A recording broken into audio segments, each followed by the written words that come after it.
विराट के साथ कियारा की तस्वीर वायरल होता देखकर अनिका के होश फाख्ता हो गए और गुस्से में चिल्लाते हुए उसने अपना फोन दूर फेंक दिया। अनिका को इस तरह गुस्से में पागल होता देखकर उसकी माँ सारिका ने उसे प्यार से समझाते हुए कहा, अनिका बच्चे, ये सब कुछ कियारा की वजह से हुआ है। ये वही लड़की है जिसने तुम्हारे विराट को बहलाने के लिए अपने दिमाग का कुछ ज्यादा ही अच्छे से इस्तेमाल किया है। मैंने तुम्हें क्या सिखाया है? तुम विराट की गर्लफ्रेंड हो, अपनी पहचान को याद रखो। मम्मी, अनिका ने अपने दांत पीस लिए और गुस्से से मम्मी की तरफ देखने लगी। पहले इस पोस्ट को देखो, उसके बाद हम बात करेंगे। क्योंकि आज के दिन अनिका का बर्थडे है, नेहा और आरव भी डिनर के लिए घर पर ही आ रहे हैं। वो लोग फोन पर इस सारे तमाशे को देखने के बाद बहुत ही ज्यादा हैरान रह गए हैं। मम्मी, ये लड़की, नेहा ने कहा। नेहा ने बहुत ही ज्यादा केयरफुली आरव को देखा जो उसके पास है, और फिर सारिका को देखा जिसके चेहरे पर बहुत ही ज्यादा टेंशन नजर आ रहा है। ये बहुत ही ज्यादा बुरा हुआ है। ये वापस आई ही क्यों है? इसकी हिम्मत कैसे हुई वापस आने की? क्या इसे इस बात का बिल्कुल भी डर नहीं है कि मेरे मम्मी पापा उसे एक चुटकी बजाकर गायब करवा सकते हैं? उसकी इतनी ज्यादा खुलकर पब्लिक अपीयरेंस देने की हिम्मत कैसे हुई? ये लड़की वास्तव में बहुत बेशर्म है, नेहा अपने मनी मन बड़बड़ाई। मम्मी, अनिका बिल्कुल ठीक कह रही है, ये बहुत ही ज्यादा बेशर्म है, इसे बिल्कुल भी शर्म नहीं है। इसी की वजह से दादाजी के साथ इतना बुरा हुआ कि उन्हें अपनी जान से हाथ धोना पड़ा, नेहा ने एक फीकी सी मुस्कान के साथ कहा। सारिका ने अपने गुस्से को काबू में किया और बहुत ही ज्यादा लाडली बेटी के बालों को सहलाया। सारिका के मार्गदर्शन में नेहा सच में बहुत ज्यादा स्मार्ट और ज्यादा स्मार्ट होती जा रही है। वो अपनी माँ की एक बहुत ही बुरी कार्बन कॉपी बन गई है। हाँ, तुम बिल्कुल ठीक कह रही हो। क्या हुआ अगर वो वापस आ भी गई तो? दादाजी उसके वापस न आने की वजह से बहुत ज्यादा नाराज थे। इसी की वजह से उनकी मौत भी हो चुकी है। अब वो मुंबई में दोबारा रहने के लिए वापस आ गई है क्योंकि वो ज्यादा लंबे समय तक बाहर नहीं रह सकती है। ये तो हम ही हैं जिनकी वजह से उसकी अपनी पहचान बनी हुई है, सारिका ने घमंड से जवाब दिया। विराट ये नहीं जानता है कि कियारा गौतम फैमिली की मेंबर है, क्योंकि अगर वो उसे जानता तो इस बात को छिपा नहीं सकता था। अनिका पूरे परिवार की एकमात्र उम्मीद है और वो सभी अनिका पर ही निर्भर है, इसलिए नेहा ने तुरंत ही उसे धीरे से सांत्वना दी। अनिका, तुम घबराओ मत, वो बहुत दुष्ट है और वो जो कुछ भी कर रही है उसका अंजाम उसे भुगतना ही होगा। मैं तुम्हें विश्वास दिलाती हूँ, वो जरूर भुगतेगी। कियारा ने हमेशा हम लोगों के साथ गलत किया है और जो भी कोई गलत काम करता है ना, उसका अंजाम उसे भुगतना ही पड़ता है, ठीक है ना? नेहा ने अनिका का हाथ अपनी हथेली पर रखते हुए उसे दिलासा देते हुए कहा। आरव डिनर के लिए कुछ वेजिटेबल सर्व कर रहा है। ये सुनते ही वो फौरन रुक गया। उसने अरविंद अंकल की ओर देखा जिनके चेहरे पर भी एक बुरा सा एक्सप्रेशन है। आरव पलट गया। उसने पनीर का एक टुकड़ा उठाया और अरविंद अंकल की प्लेट में सर्व कर दिया। आप पनीर खाते हैं ना? ये बहुत ही ज्यादा टेस्टी और हेल्दी होता है। अरविंद को अब सारिका और नेहा पर विश्वास नहीं है। उन्होंने जो कुछ भी किया है और जो वो करने वाले हैं, उसके बाद उन पर विश्वास करना और भी मुश्किल होता जा रहा है। कियारा, आखिर तुम वापस क्यों आ गई? इन सालों में मैं भी ये नहीं जानता हूँ कि तुम कैसी हो, अरविंद ने मन ही मन सोचा। कियारा के चाचा अरविंद ये जानने के बाद बहुत ही ज्यादा असहज महसूस कर रहे हैं कि कियारा वापस लौट आई है। उसने अपने मुंह पे आया हुआ ठंडा पसीना पोंछा और आरव के साथ मुस्कुराकर बात करने के लिए विवश हो गया। सारिका ने नेहा और आरव को डांटते हुए कहा, इतने साल हो गए हैं तुम दोनों को डेटिंग करते हुए, अब तो तुम दोनों को शादी कर लेनी चाहिए। मुझे लगता है यही सही समय है जब तुम दोनों एक दूसरे के लिए कमिटेड हो जाओ। सारिका अपने होने वाले दामाद आरव से बहुत ज्यादा संतुष्ट है। सारिका ने अपना फोन नीचे रख दिया और कियारा के मामले को टेम्पररी अनदेखा कर दिया। सारिका का मानना है कि कियारा एक चींटी की तरह है जिससे वो किसी भी समय आसानी से मसल सकती है। वो मानती है कि कियारा उसके कंपैरिजन में कुछ भी नहीं है। सारिका जो कुछ भी चाहती है कर सकती है क्योंकि वो बहुत ही ज्यादा पावरफुल है। उनकी कंपनी भी वास्तव में बहुत अच्छा बिजनेस कर रही है और समय के साथ बेहतर और बेहतर होती जा रही है। उसकी बेटियों को भी अपनी अपनी खुशी मिल गई है। जहाँ तक सारिका के पति अरविंद का सवाल है, वो बहुत ज्यादा आज्ञाकारी हैं। सारिका हमेशा से सुर्खियों में है और उसके लिए सबसे खास बात यह है कि उसे अपनी दोनों बेटियों की शादी करवानी है। मम्मी, आपने फिर से मेरा और आरव का जिक्र क्यों छेड़ दिया?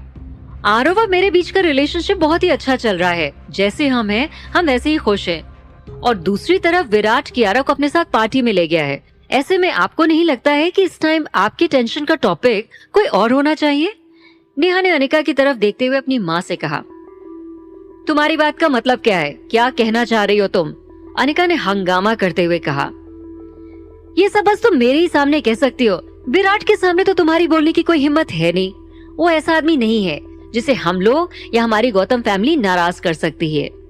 क्या तुम ये बात नहीं जानती हो कि वो हमारी कंपनी के लिए क्या है? वो हमें कितना ज्यादा प्रॉफिट पहुंचा सकता है?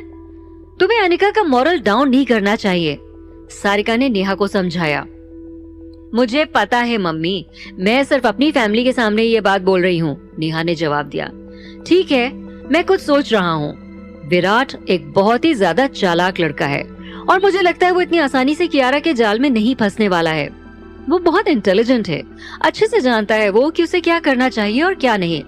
मुझे नहीं लगता है कि हमें उससे ज्यादा टेंशन लेना चाहिए, अरविंद ने अपने परिवार को समझाने की कोशिश करते हुए कहा। बेशक जल्दी ही आरव को पता चल गया कि कियारा को विराट ने उसकी पर्सनल सेक्रेटरी के रूप में काम पर रखा हुआ है। तभी अनिका गुस्से में बोली, मैंने उसे रिजाइन करने के लिए कहा था, लेकिन उसने मेरी एक नहीं सुनी। वो वही सब करने के लिए अड़ी है इस समय जो उसे अच्छा लग रहा है। लकीली आरव ने उससे अपने सारे रिश्ते तोड़ लिए हैं, वरना वो मुझसे फिर से झूठ बोलती। नेहा ने आरव के कंधे पर अपना सिर झुका लिया और एक छोटे बिगड़ैल बच्चे की तरह व्यवहार करने लगी। उसने ध्यान नहीं दिया कि आरव के एक्सप्रेशन सख्त हो गए हैं। यहाँ वापस आते ही कियारा ने रॉय ग्रुप ऑफ कंपनीज में घुसने के लिए वास्तव में बहुत ही ज्यादा मेहनत की है। अगर तुम दोनों उसके लिए % भी प्लानिंग कर रहे होते ना, तो मुझे किसी चीज की चिंता करने की जरूरत नहीं होती, सारिका ने आह भरी। विराट, कियारा, ये सब क्या हो रहा है? ये दोनों एक साथ? इन दोनों के बीच में क्या रिलेशन है? आरव ने सोचा। अभी सबसे जरूरी बात यह है कि सबको ये बताया जाए कि वो किस तरह की इंसान है। विराट डेफिनेटली नहीं चाहेगा कि इतनी खराब रेपुटेशन वाली औरत उसकी सेक्रेटरी बने, है ना? विराट को उसके बारे में सब कुछ पता चला तो वो डेफिनेटली उसे जॉब से निकाल देगा, सारिका ने कहा। अरविंद, क्या आज की डिनर पार्टी में जाने वाला तुम्हारा कोई दोस्त नहीं है? उसे बुलाओ तो जरा, सारिका ने अपने पति की तरफ देखा। वास्तव में अगर कियारा मुंबई में अपने पैर जमा लेती है तो उनके लिए बहुत ही ज्यादा चिंता की बात है। वो निश्चित तौर पर गौतम फैमिली के लिए अच्छी बात नहीं होगी। अरविंद ने सिर हिलाया और कॉल करने के लिए खड़ा हो गया और चलते हुए स्टडी रूम में चला गया। सारिका और उसकी दोनों बेटियों ने एक दूसरे की तरफ देखते हुए राहत की सांस ली। वो लोग जानते हैं कि कियारा के खिलाफ की गई उनकी सारी प्लानिंग्स हमेशा काम ही करती हैं। उन्हें ज्यादा कुछ करने की जरूरत ही नहीं पड़ती है। हालांकि कियारा हंस नहीं पा रही है क्योंकि विराट एक बहुत ही खतरनाक इंसान है। जल्दबाजी में फैसले लेने से पहले वो कभी भी नहीं सोचता है। यहाँ तक कि सारिका, जिसका IQ काफी हाई है, वो विराट के सामने कुछ भी नहीं है। वो सालों से विराट और अनिका को एक साथ लाने की कोशिश कर रही है, लेकिन उसका कोई भी पैतरा विराट के आगे नहीं चला है। वहीं उस कियारा ने न जाने ऐसा क्या किया है जो उसका पक्ष उसे मिला और वो उसकी सेक्रेटरी बन गई। क्या यह सिर्फ एक अच्छी तनख्वाह वाली नौकरी पाने के लिए है या फिर किसी और मकसद से? कियारा का दूसरा मतलब क्या हो सकता है? वो उनसे क्या चाहती है? अगर कियारा का कोई और भी मकसद होता तो अंत में क्या करेगी? आरव के दिमाग में सवालों की एक लंबी लाइन है। कियारा की प्यारी सी मुस्कान उसके मन में उभर आई। जब वो दोनों प्यार में थे तब उन दोनों के पर्सनल मोमेंट्स की याद करते हुए आरव को एक अजीब सी शिथिलता महसूस हो रही है। ये बहुत ही ज्यादा असहज है। आरव, क्या हो गया है तुम्हें? तुम ठीक नहीं महसूस कर रहे हो क्या? नेहा ने देखा कि कुछ गड़बड़ है और आरव बहुत ज्यादा अच्छा महसूस नहीं कर रहा है, तो नेहा ने उसे बहुत ही ज्यादा चिंता से पूछा कि क्या वो ठीक है? नहीं, मुझे कुछ भारीपन सा महसूस हो रहा है, आरव ने नेहा का हाथ पकड़ते हुए कहा। तभी उनके पास एक फोन आया। आरव ने मौके का फायदा उठाते हुए नेहा के हाथ को दूर किया और फोन को लेकर हॉल में सांस लेने के लिए बाहर आ गया। जब वो हॉल में गया तो उसके मन में इमोशन की एक अनकही श्रृंखला चल रही है। आरव नहीं जानता है कि वो ऐसा क्यों फील कर रहा है, लेकिन वो जानता है कि जिस तरह से वो रिएक्ट करना चाहता है वो आसान नहीं है। इसी बीच इंटरनेट पर कियारा की पॉपुलैरिटी बढ़ती जा रही है। सभी इस बात पे गॉसिप कर रहे हैं कि कियारा को ये पोस्ट क्यों मिली और यहाँ तक कि अफवाहों का बाजार भी गर्म है।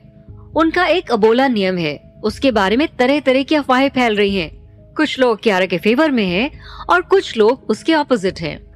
अनिका को इस बात का बिल्कुल भी अंदाजा नहीं है कि उसकी चालबाजी के कारण जनता की राय उस डायरेक्शन में जा रही है जिस डायरेक्शन में जाने से अनिका सबसे ज्यादा डर रही है।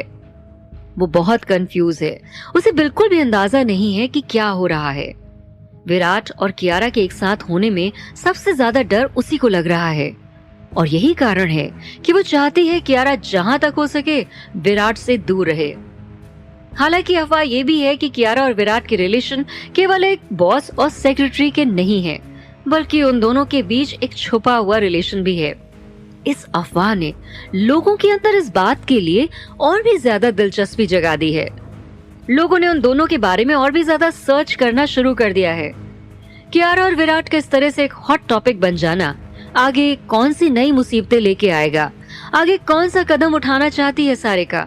आरव, जो कि नेहा का बॉयफ्रेंड है, कियारा के वापस आने की खबर से उसके पसीने क्यों छूटने लगे हैं।